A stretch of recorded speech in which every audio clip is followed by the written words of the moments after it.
Welcome to How to Talk to Kids About Anything with Dr. Robyn Silverman, a podcast loaded with practical tips, powerful scripts, personal stories, and simple steps to make even the toughest conversations easier. So get ready to get the information you need to make the impact you want from someone you trust, your friend, parenting expert, Dr. Robyn Silverman. Hello and welcome to How to Talk to Kids About Anything, where we give you the tips, scripts, stories, and steps to make even the toughest conversations easier. I'm so honored to be your host, Dr. Robyn Silverman, child and teen development specialist, author, and speaker, and most importantly, parent of two great kids who give me the opportunity to love, learn, and grow every single day, whether I want to or not. Believe me, I get it. It's not always easy, but we're in this together, and we have some great people helping us along the way. Now, if we're being honest, parents aren't usually jumping at the chance to have the sex talk with their children. And as we've discussed in previous podcast episodes, it's not even one talk. It's many about lots of different facets of bodies and body parts and intercourse and baby making and birth control and more. In this metoo era, it's even more important to widen the conversation to include consent and respect and boundaries and sexual harassment and gender and love. But how can we ensure our kids get all this information if we're timid about talking about it? If there is a way to drop that shame and that embarrassment and just make sex ed as easy to discuss as talking to kids about, say, nutrition or time management or finding their passion, we want that, right? And how can we ensure our kids know what they need to know, when they need to know it, if we keep delaying our talks until we think they should hear it? The answer may have something to do with learning Dutch, or at least doing as the Dutch do. Author Bonnie J. Ruff lived in Holland for 18 months and found the Dutch clearly knew something different about how to raise happy, healthy children who were comfortable with their own bodies and with each other. Their carefree attitudes about nudity and how they explain sex to kids is something we should probably adopt, given that, compared to the U.S., Holland boasts lower rates of teen pregnancy and sexually transmitted diseases, as well as high gender equality, lower numbers of partners, and more positive experiences with sex overall. Yeah, we've got a lot to learn here. Bonnie J. Ruff is an author, journalist, and speaker focusing on families, health, education, parenting, and sexuality. Her newest book, Beyond Birds and Bees, bringing home a new message to our kids about sex, love, and equality, has received national and international coverage in outlets including Salon, Chicago Tribune, and New York Public Radio. Bonnie has written for The Atlantic on the link between sex ed and gender equality, The Cut on raising kids without sexual shame, and the New York Times on protective lessons for very young children. Her previous books are The Girls, Alone, and Carrier, a winner of a 2011 Minnesota Book Award. More resources are at www.bonniejruff.com. So everybody, put on your big girl and big boy pants because we are going knee deep into this topic, and it might get a little uncomfortable, but we'll do this together. So let's get it done. Welcome, Bonnie, to How to Talk to Kids About Anything. Hi, thank you so much. It's such an honor to be here. Oh, I'm so thrilled to have you, and on such an important topic and so uncomfortable. That's okay. We're going to do this. We've talked about it before. We've had Dina Alexander talk to us about how to talk to kids about sex, and we've had Richard Weisbord come on and talk about consent and romantic relationships. We've had Dr. Day Sheridan come on a little bit. We talked a little bit more about sexual harassment, and we recently had people from Girls Inc. on talking about Me Too and Girls Too and sexual harassment and sexual assault. So this is a really important topic, and I'm so excited about delving into your book, which really talks more about sex ed really in a very complete manner. I would love for you, before we delve in, to talk to us about what gets you up in the morning and what got you so interested in the way the Dutch talk about sex, how they teach kids about sex, and how it's so important to relay these lessons to parents in the U.S. Great. Yeah, I'd be happy to. As far as what gets me up in the morning, for a long time, it was this idea of raising my two daughters to be at home in a culture that really does objectify girls and women and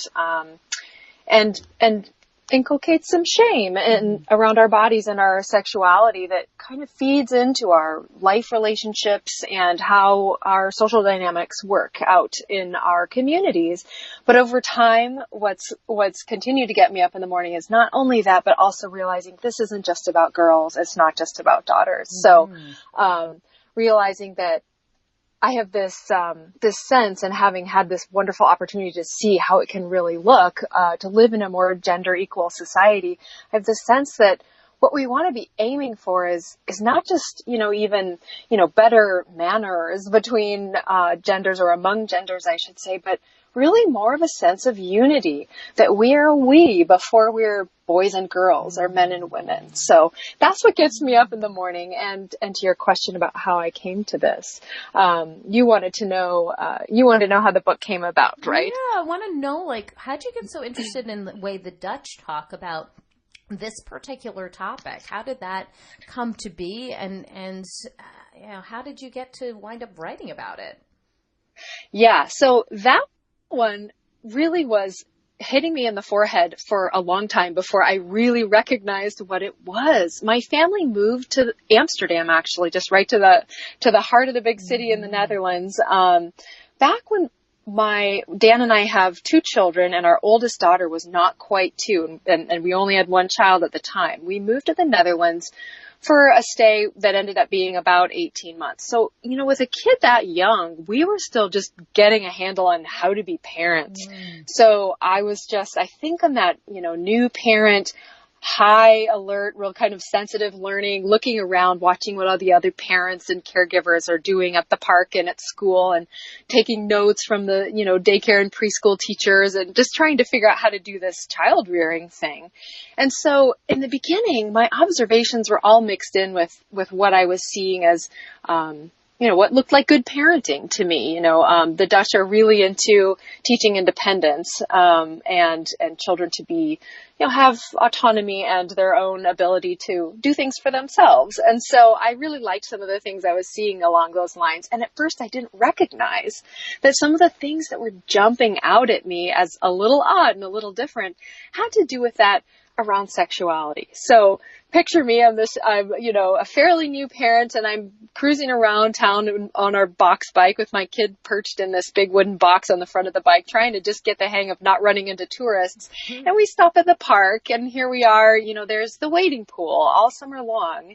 Kids are swimming, a lot of them naked, and not just, 2 and 3 year olds, but 5 and 6, 7 and 8, maybe 9-year-olds too, out in the wading pool, just plopping in, naked or with just their underpants on the way home from school, something like that. And I'm realizing that comfort with nudity extended in other ways throughout the society. So, for example, at my daughter's preschool, boys and girls were toilet trained side by side in one little bathroom, row of potties and no dividers. So not only were they learning that their bodies were nothing to be ashamed of or embarrassed about, but also they were having the opportunity to have body parts normalized, even the ones that were different from theirs. So kids could see other body parts and could see that the adults around them were treating them as normal as an elbow. And so,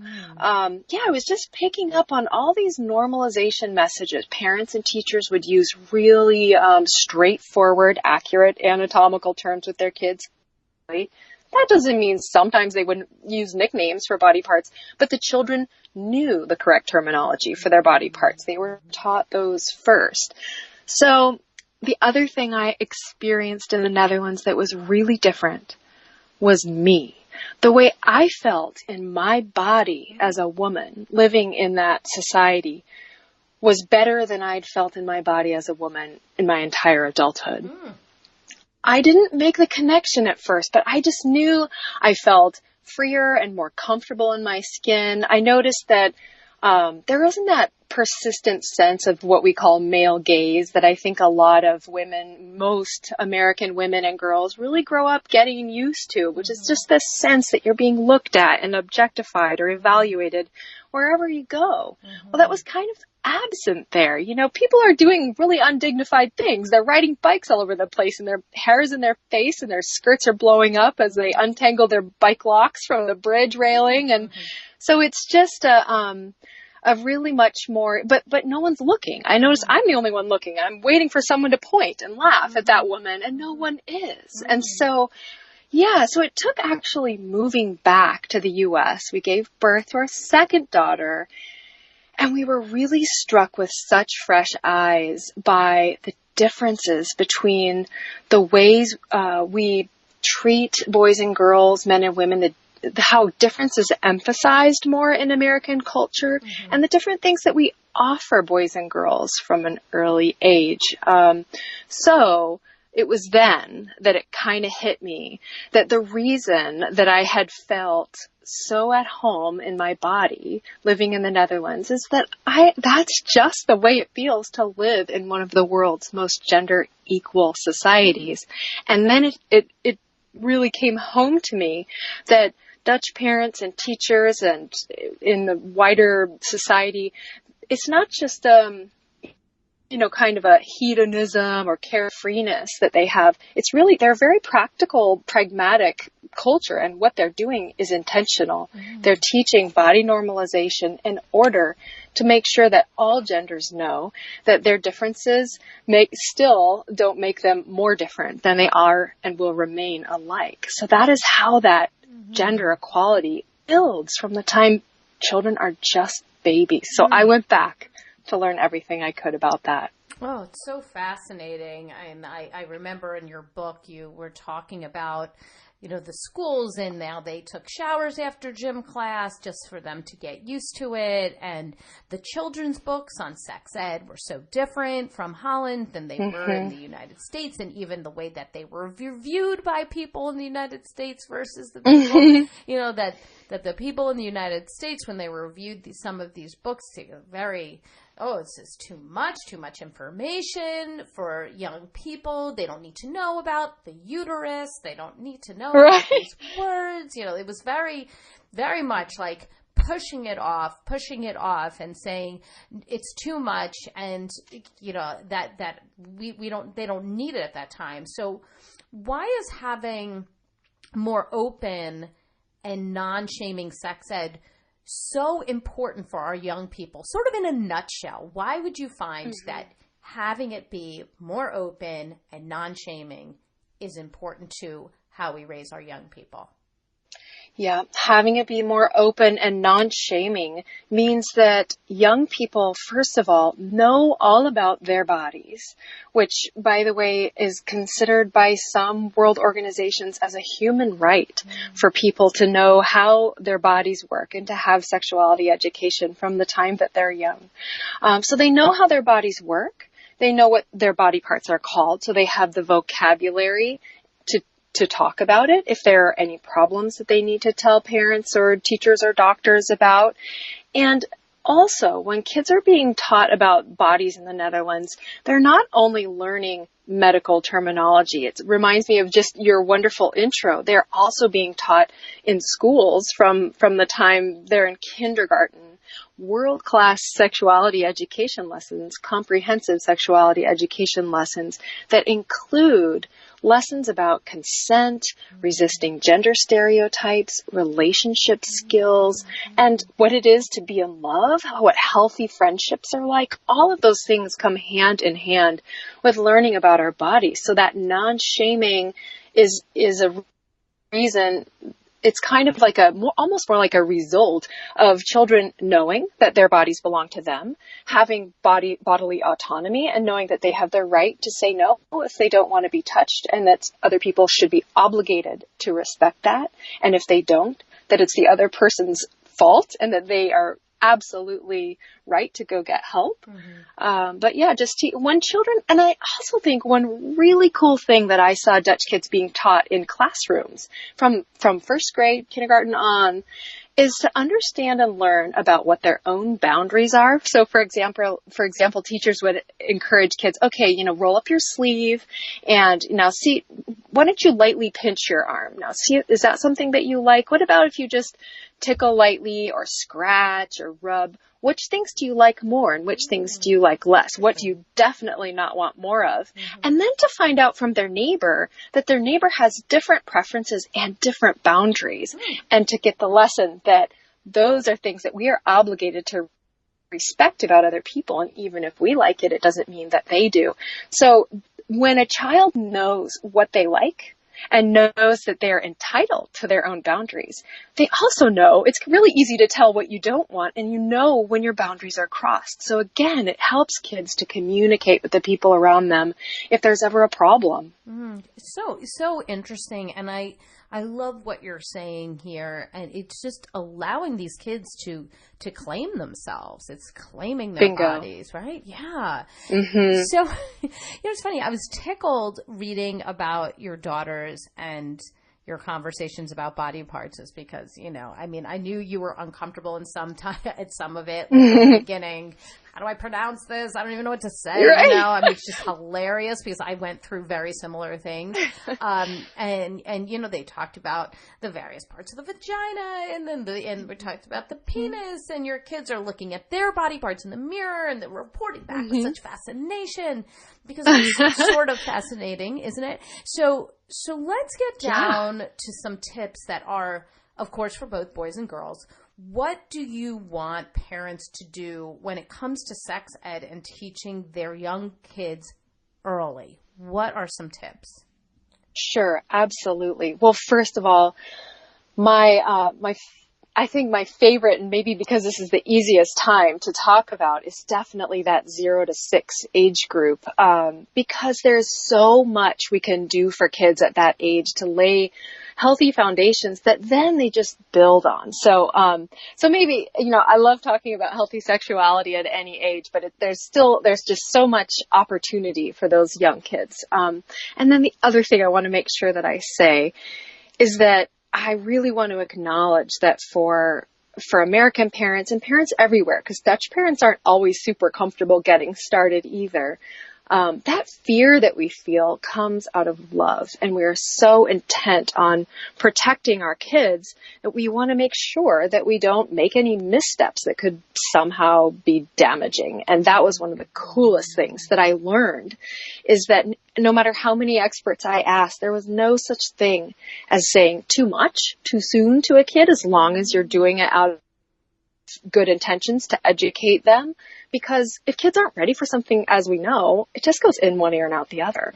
And then, so I had this incredible sense of permission that I didn't have to be so afraid that I was going to do something wrong. Even if I told my kids wrong information, I could always circle back because, like you said, we were doing the talks, not just a talk. So for those really young kids, I loved learning that just even beginning with diaper changes, really young kids, we can just watch our own demeanor as adults. When we get to the diaper, are we using negative language? Are we saying, oh, that's stinky, that's dirty? Or are we looking for words that are more neutral or even positive? Okay, so the diaper's full, the diaper's wet, or the diaper's dry.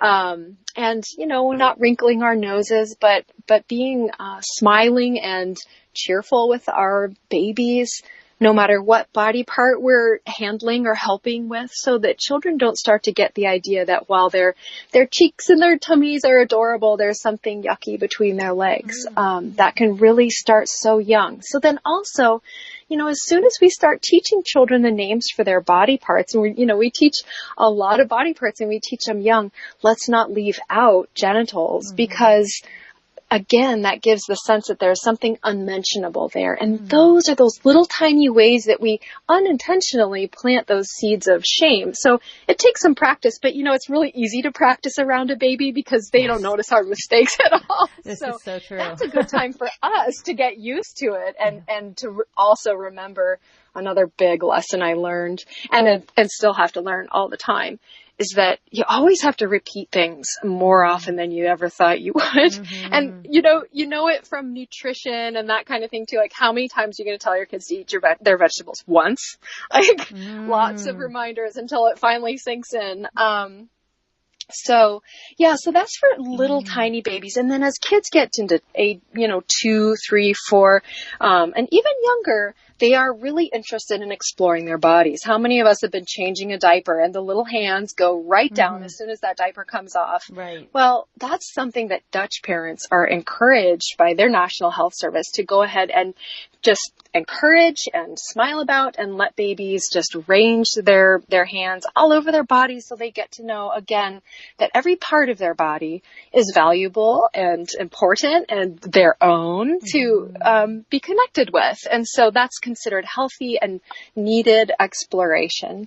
And that will continue when kids get a little older. They might like to play that way with their friends and family by family, and in communities, who are comfortable with it, people might consider the Dutch approach to that, which is very different from what we say in the US, which is like, absolutely not. There will be no playing doctor. The Dutch see those early childhood show me games that kids play as a really important opportunity for kids to learn and maybe make some of their little mistakes along the way to becoming adults who understand that consent is important, that mutuality matters, that you don't hurt other people, that kindness is part of relationships, and that everybody can experience pleasure and pain. So the Dutch have rules for playing doctor instead of just a prohibition about it. I'm happy to tell you what those are. I want to know. I totally want to know. Yeah. I thought that was a comma, not a period. Yeah. So I definitely want to hear what the rules are on how the Dutch allow their kids to play doctor.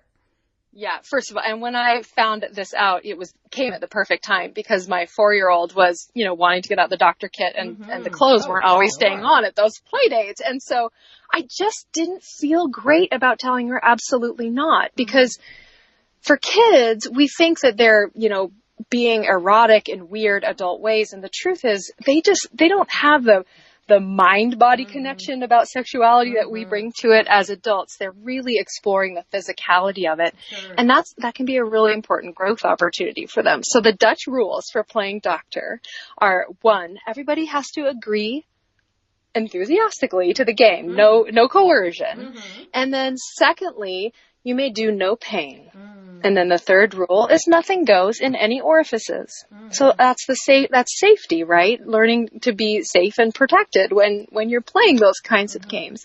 Now, in the U.S., because that's not something that's rippled out yet in our culture, I add a 4th rule for my kids, and that is to make sure that your playmate has checked with their parents to see if their family has the same rules.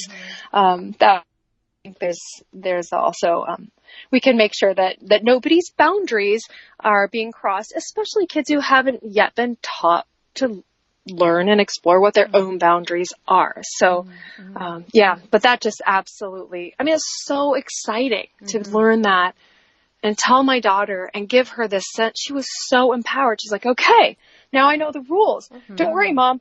I know the rules. I remember the rules. And it was so different from saying, what your body is telling you is perfectly normal, healthy, and developmentally expected, which child-to-child sexual exploration absolutely is at that age. And even older, there's not really a clearly defined age when that's normal and not normal. That I didn't like being in the position of telling her that message is wrong, your gut feeling's wrong, because it might not be. Right. Oh, really good. Yeah, I liked hearing that. Thank you for that. And, it is something to say that it doesn't always have to be an all or nothing situation. You can come up with rules and discuss boundaries so that, you are comfortable and that your child, feels empowered. I think that's terrific. Now, I know that, clearly, while procreation is an important part sex ed, and we've discussed a little bit about the idea of how babies are made, and when people are talking about the sex talk, a lot of them are like, that's what they're really talking about, how babies are made. But you talk about in your book, and you sort of allude to it when you're talking about a conversation with your daughters about that it's about getting close to somebody. And I would love to know how we talk about sex as a way to get close to somebody rather than a way to make babies, because the conversation needs to continue beyond that, right? We have to get beyond procreation in a way that makes it so that people who are listening don't want to hide under the table, and they don't want to say you're not old enough to hear this. Because I remember my friend saying that her daughter found out about sex from a book. It just happened. She was very science oriented and just very, sort of an old soul. So she was reading well beyond her years. And, she came to her mom and she was like, so you've done this thing? And so there's this many of us, and so you've done it this many times, and so what happens to the conversation beyond the procreation talk? That's such a good question. And one of the things that dawned on me while I was exploring all of this is the realization that it's actually protective for kids to know that sex can and should feel nice and should feel good, because that helps them to know if they're in an experience that doesn't feel nice or doesn't feel good, that's not it, that's not happening the way they have the right to experience it. And so, I too had a situation where my 5-year-old, basically without using these terms, asked me about birth control. And that happened because we were reading a children's book, a wonderful book that I love called My Mom's Having a Baby by Dori Hillestad Butler. Saw that in your book. Yes. So in this book, I think that's where the words get close come from, that the parents want to get close. But I mean, it definitely gives a little bit more description than that. And it is for her age group. So she asked me, what happens if you want to get close, but you don't want to have any more babies? So smart. And I looked at her little face and I realized she was asking because she thought, what could sound more wonderful than getting close and cuddled up with someone you love? Naked. I mean, you just can't get more tender and sweet than that in her kindergarten mind, right? And so she was thinking, but if I've got enough kids or don't want to have any kids, does that mean I can't have that intimacy in my life? I mean, that was what was behind her question. So kids are ready to hear this stuff early on, and we can definitely just let them know, even if they don't ask, that people can also choose to, you can use whatever term you're using, have intercourse or have sex. And, even if they don't want to have a baby or if they don't want any more babies. And part of that is really important to let them know, because not everybody who wants to have sex with their partner is going to be a fertile couple, right? You might have 2 men or 2 women, or people who have chosen not to have babies or can't have babies for some reason, or want to bring children into their family another way. So it really opens up the opportunity to talk about how all families have different shapes and configurations, and that love and pleasure and enjoying our bodies is for everyone, as long as we respect other people's boundaries. So, I mean, to me, it's not a dreadful concept in and of itself, but there is something cultural. I run into it too. It's just hard, I think, for us to talk about wanting something because it feels good. Yes, maybe it's un-American. Right. I think you're right. In fact, my daughter asked we sort of had a marathon talk, the first talk. Mm-hmm. I mean, she would have just kept on going if it was 10 o'clock at night at that point. And I was like, it is late. I mean, this is late. We have to go to bed now. And she's like, oh, Mommy, I just love having these conversations with you. I could have them all night long. I mean, it's just the sweetest thing and you just want to stay, but it was late. But she did ask about if it hurt. Does it hurt? And, so we were able to get into, that idea of if it's right and if it's not right and if you want it and if you don't want it and what it should feel like and when it's great and what it shouldn't feel like if you're not ready or you don't want it or it's being forced upon you. We did talk about all of that and that somehow wound up in our very first conversation, our marathon talk. That's the thing. Yeah. They're ready. They're so often so ready for more.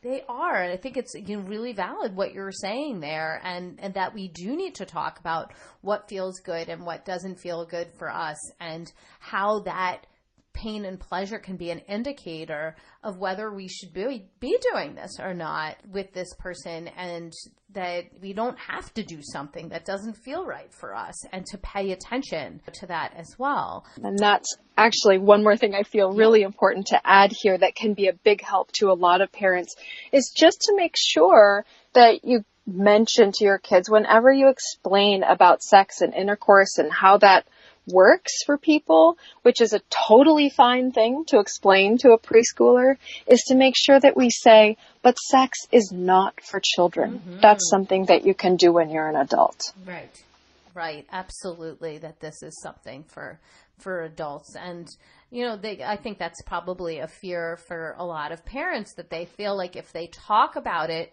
when the child is young, that means that they're giving permission to the child to do that when they're young, when it has nothing to do with each other.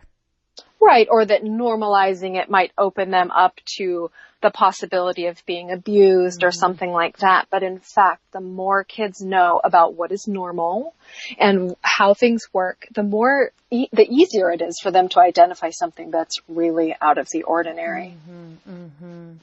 So you touch on, there's this moment in the book where you touch on transgender. I mean, it's just this one touch where you mention that at some point you're going to talk about how not all people who present as boys have penises and not all people who present as girls have vaginas. So is that something that we also bring into a discussion related to sex ed, or is that something completely separate? Would you say the Dutch people would include that? How does that work? Oh yeah, great question. The Dutch approach to sex ed and their approach in schools, their K through 12 comprehensive sexuality education, it's really world class, and it comes from their central government that says, they have these these main missions for what they want that sex ed to accomplish. Not everybody uses the same curriculum. The one that is pretty world famous for the Dutch, but it's all inspired by the education minister saying that children need to learn how to have, basic health in their bodies. They need to learn their boundaries and be able to have what they call sexual assertiveness, to say yes or no and know when and why and how they mean it or how to deal with doubt, that kind of thing. And then finally, they have a very clear stated mission to reduce what they call homophobia, but now they're broadening, and in the same way we would here in the U.S. to say to be accepting of sexual diversity. Mm-hmm. And to me, and I think to many, many others, there's really only an artificial line that divides sexuality from gender, meaning that our bodies and how we live in them and have relationships and experience pleasure and can be violated truly. All of those things are intertwined. And so when we are teaching children to respect other people and that they're obligated to know other people's boundaries and to not cross them if they can ever help it, then they absolutely, like, talking about diversity in people's gender identity is a big piece of that, because to me it all relates. And so gosh, with kids, it's I think harder for us to talk about it maybe as adults, but I also think a lot of parents who are raising girls or boys and putting a lot of thought into the gender stereotypes that, unintentionally just make their way into our worlds. And I think a lot of parents are really, kind of irked by some of that, maybe without quite knowing exactly how they would articulate it, but just seeing that they're basically these roads that their girls or boys kind of keep getting steered onto, even if it's not an individual road that would be a perfect fit for their kid. And so we can really talk about gender role stereotypes, whether or not, and just broadening the idea of what does it mean to say boy? What does it mean to say girl? Is that about the way we expect someone to look or behave, or what body parts they're supposed to have? What if somebody fits the, some of that, but not all of that? Do we have the right to say who we are to the world? And that's something we can teach our kids. Yes, we can. We get to shape our identities and assert our identities in the world. And that, yeah, definitely, it's not the first thing I taught my kids personally. It took a little time to even, get body parts down, but kids can start to learn that not everybody who says they want to be a boy or that they are a boy has a penis, and not everyone who identifies as a girl and goes through life as a girl has a vulva. It's not perfect. Yeah, that's a really small percentage of kids, but at the same time, I think what's happening on a broader scale, and especially for older kids, adolescents right now, I think that it's an opportunity to really push back against those gender boxes. And so there are lots of ways that young people are showing us that they want to have more flexibility.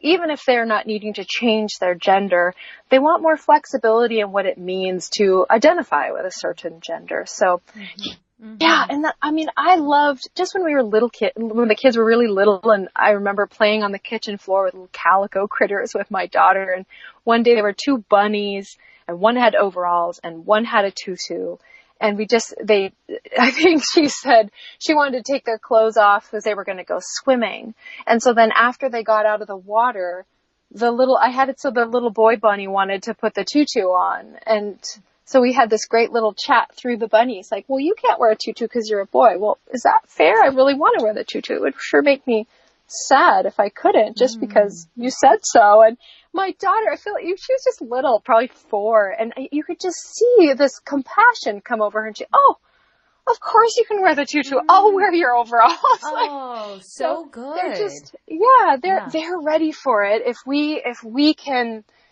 give them opportunities to feel compassionate and empathetic toward people and their differences, whatever those differences are, whether that's, the boy who's attracted to a boy, or a girl who's transitioning to be a boy, or somebody who is otherwise, just not, not exactly the same profile as our kids might expect. I mean, it's all part of accepting or being, just inclusive to everyone. I think you're absolutely right. And I did one podcast with Jessica Herthel, who is actually a good friend of mine and also happens to be the co-author of I Am Jazz with Jazz Jennings. And that was awesome. Great. All on, so good, right? It's all on how to talk to kids about transgender. And that book, she sent me the galley copy before it was published to read with my kids, and it was just so good. And I still remember my husband reading it with the 2 kids on either side of him when the kids were quite young. And I'll tell you, they had no problem understanding what was going on. Zero issues. And we've since discussed it many times. Like, it's sort of come up. We've read the book a number of times. And for these young kids, they do not have the baggage that anybody, that anybody as an adult might be carrying with them about what's what and what should be. They just go, oh, okay. And, it's happened to be when, I can't remember what happened, but it came up at some point where we were applying it to an actual person, perhaps that person was transgender. And I was like, oh, remember the book, I Am Jazz? Ding, no problem. You know, like just easy to understand. So I like that we're kind of intertwining this gender studies, sex ed, sort of a seamless understanding of respect of different people, gender equality. Yes. You can't talk about all of these things unless you just talk about it all.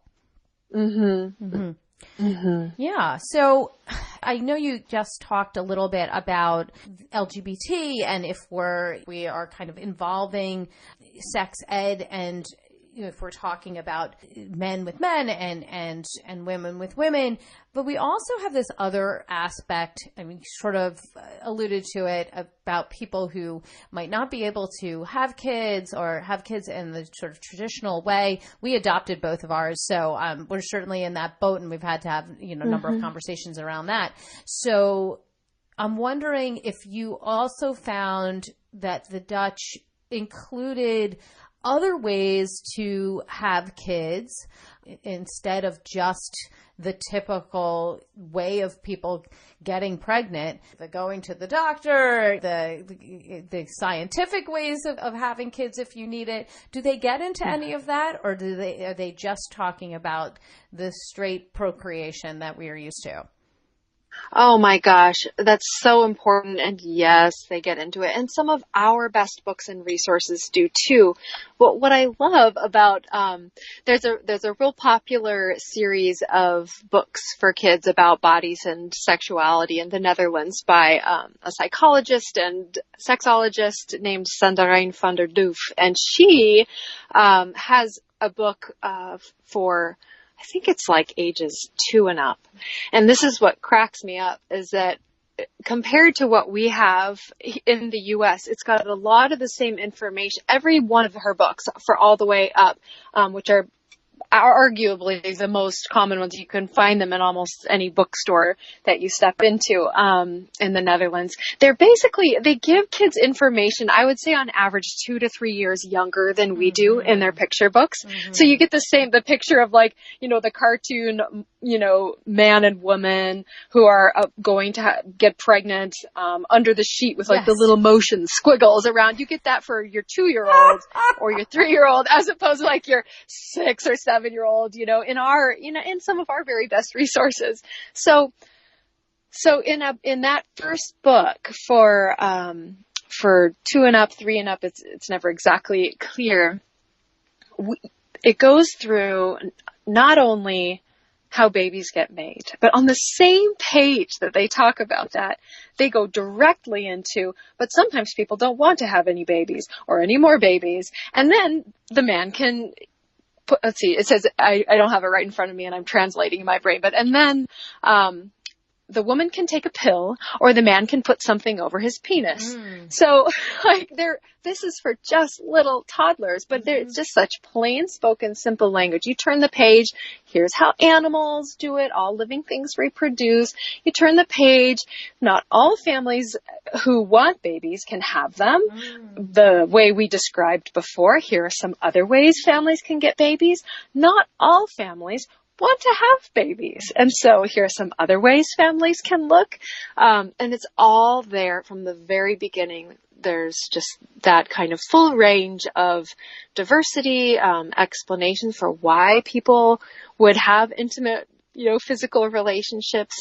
But it's just perfectly at that age appropriate language level, which, I mean, as parents, we know how to do that. We do it every day with our kids when they ask us questions about something they hear on the news, or, that we thought, wow, how was I ever going to explain climate change to my kid at the age of 3 or 4? And you find words, we find language to tackle those tough subjects. And goodness knows we do it with other huge things, right? Faith and mortality and health and friendships. So all of those things, we have that practice, and the big thing for me was learning that we have the permission to, that I could feel more free, that I wasn't going to hurt my kids by telling them more and more and being in conversation. That it would be quite the opposite, actually. And the thing that I found eventually, people always say, the more you do it, the easier it gets. Mm-hmm. And the cool thing for me has been discovering that the easier it gets, the more fun it gets too. So that we actually like laugh and talk openly with our whole family. And, you know, there definitely are those dinner table conversations I never thought we'd be able to have. Never anticipated with an 11 and 7-year-old in the house. But, yeah, it's been incredibly freeing to see an example of what other parents and teachers can do and get such incredibly healthy, balanced results. So looking forward from that, if you are talking about these kinds of concepts with our young kids, what do you think is the impact for kids as they get older and then start to engage in more romantic relationships and sexuality, discovering more of their own sexuality, and perhaps experimenting with sexual experiences themselves? What do you think the impact is? Well, first of all, and so importantly, parents who can start those conversations and do the work, and it's not always easy to keep those lines of communication open from an early age, are going to find that when their kids are older, you know, they're teenagers, they want to start exploring their sexuality with friends or partners, I should say, they've established a way, kind of an open door to have conversations with their parents about these things. This was another incredible thing I learned, but most Dutch parents expect that their kids will tell them when they're thinking about having sex for the first time. They kind of assume they're going to be in that conversation.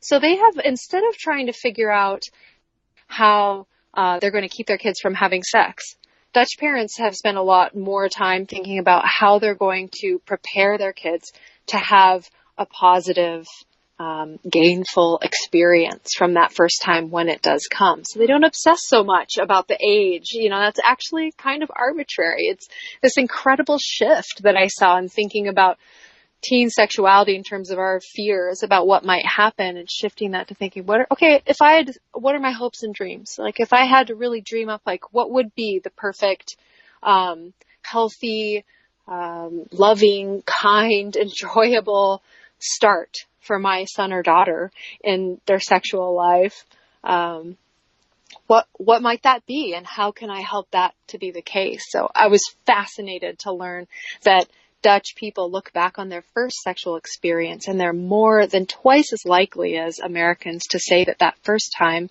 was wanted and positive, well-timed, to have that they had a good experience with that instead of a negative one. And I thought, well, how formative, right? That made me think, okay, I need to change the way I'm thinking about this for my daughters. You know, what can we do? What can we do to help them be prepared? And of course, as we were saying, that when we have these conversations early and we are open to having these conversations, that actually, you know, the things that we've been afraid of, the teen pregnancy and, you know, the switching partners and all that, is actually reduced quite dramatically in Holland and among the Dutch. So it's interesting that the thing that we don't want to discuss it because we're afraid it will happen, when it actually backfires. And by not discussing it, we're setting it up to have a worse experience and get into the things that we were hoping they wouldn't get into in the first place. Yeah, it's funny. It almost sounds too easy, right? Okay, so I don't have to worry so much about what I say and how I say it. I get to be a little more free about it. I don't have to think I'm going to hurt my kids. And then the more we talk about it, the better for their health in the future. And even if it's an ongoing series of, let me go look that up here. Yes. Let's figure it out together. Right. So, you know, and then I would just also add that the other thing that builds from the very beginning and as part of a truly excellent, comprehensive sexuality education in homes and in schools and beyond is that social emotional side. So if we're teaching kids from a really young age, what does a healthy friendship look like? What's a good relationship? How do you make a decision together with another person? Then what we're looking at, hopefully, with our teenagers is less of a transactional sexual experience and way more of a relational one where both people in the relationship want to have a good experience, and they want to ensure that the other has a good experience. And that's not just physical, that's taking care of each other emotionally as well. So that when you have that positive conception of what a relationship could and should be like, it's almost like the nuts and bolts of consent are a no-brainer, right? I mean, it's like, well, of course I don't want to hurt you. Of course, I'm looking at your face. This doesn't seem like something you want. Of course I'm not going to do that, right? So really that emphasis on relationships from an early age, which is a reason why I love encouraging parents to support their kids in maintaining cross-gender friendships right throughout childhood, even in that time when cooties creep in, to do everything we can as parents and teachers to shoo them out the door and keep kids in relationship with each other across gender, so they don't seem like strangers to each other when they come together in adolescence with hormones in the mix. And instead they can be used to one another, and we can help them with that. This has been so interesting to me, and I hope to everybody else too, because these are conversations that we really have to have that are often avoided. And really, if we are open and we are honest with ourselves, they're the very conversations that we need to have to connect with our kids, to understand our kids, and to be there for them as they grow and change and go through, their childhood and adolescence, and realize who they are. So I would love for you to tell us the resource of the week. Where can people go to get more information about you and your book and all the work you're doing now? Oh, sure. I'd be happy to. Probably that would just be my website, www.bonniejrough.com, BonnieJrough.com. And there, under my the in-depth page for Beyond Birds and Bees, I have some Q&A, some of my very favorite books and resources, some magazines I love for young people, and great books and things for parents as well. Excellent. And for those people who are listening and on the go right now, we'll have all of that information on my website, drrobynsilverman.com. We'll have the links there to Bonnie's website, to her book. So don't fret, and we will have all the information for you so that you can get it when you land or when you need it. And I just want to thank you, Bonnie. It's been such a delightful conversation, so interesting, and really important in this time when we've really got to have this conversation, and it really needs to be multifaceted. So thank you for that. You bet. I really appreciate the opportunity to talk about it. Thank you. Well, I've got my takeaways, and sweet friends, I know you have yours. Let's discuss them. Come up on Facebook, go to the Dr. Robyn Silverman page, or let's chat about it at drrobynsilverman.com or twitter.com/Dr. Robyn. I'm also on Instagram under Dr. Robyn Silverman.